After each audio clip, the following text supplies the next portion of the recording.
every day it's expanding in terms of its utility and the things that I see happening. Initially, it was a way for people to find me. They saw me at a lecture down in San Diego or out in the West Valley or something like that, and if they didn't have my number or name, they could go on the Wellness Village and find it.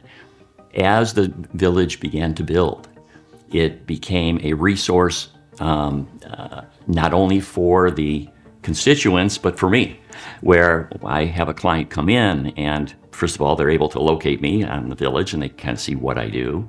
And then I speak with them and I find out, well, they have an issue with someone needing in-home care or something. I don't do in-home care, but I know right where to send them. Or maybe they even have, tax issues or other, non-Parkinson's problems that people with Parkinson's have. And so I look to the first place I look is in the village to do that. Well, in and out of the Wellness Village, the staff is incredible. I mean, when I need something, I need to make a contact, usually because Joe is so busy, trying to get an answer, trying to get a contact, you just call the number, and this is the 760 number that's on the website, and you'll get somebody there who is there. It's not an answering machine. You're going to get a live person, and if Joe is there, she'll come on. But if she's not, then there's always someone to follow up, and I've always appreciated that.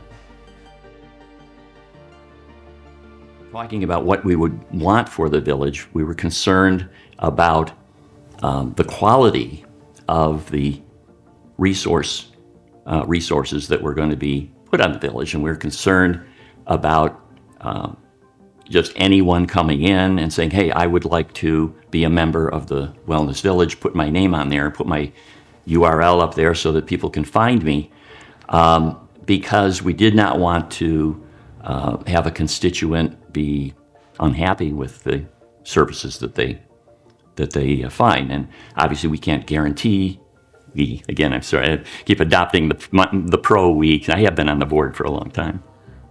But while pro can't guarantee services or anything, we take a lot of time and effort and screening of potential village members to make sure that, first of all, it is a service that is useful to the constituency, and that there's no obvious problems with the vendor.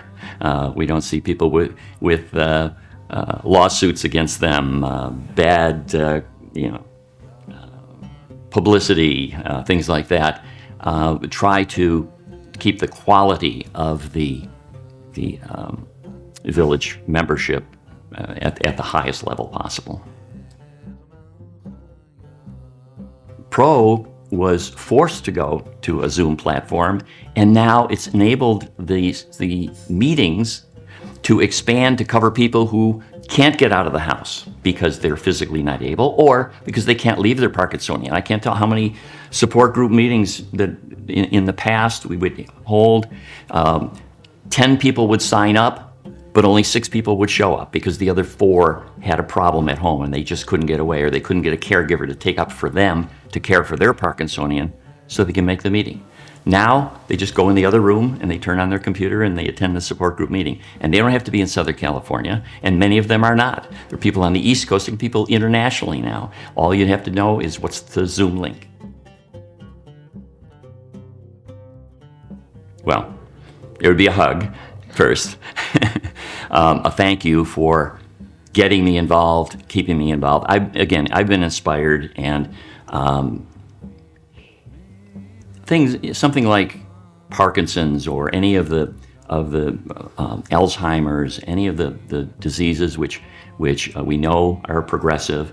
It can be depressing, it can be difficult. I'm sure for doctors have the same thing. I work in this day in and day out. This is my clientele. Joe gives me a happier perspective, a more optimistic perspective that we're helping people. Yeah, we can't prevent the problems that they're having. We can't prevent the progression of it.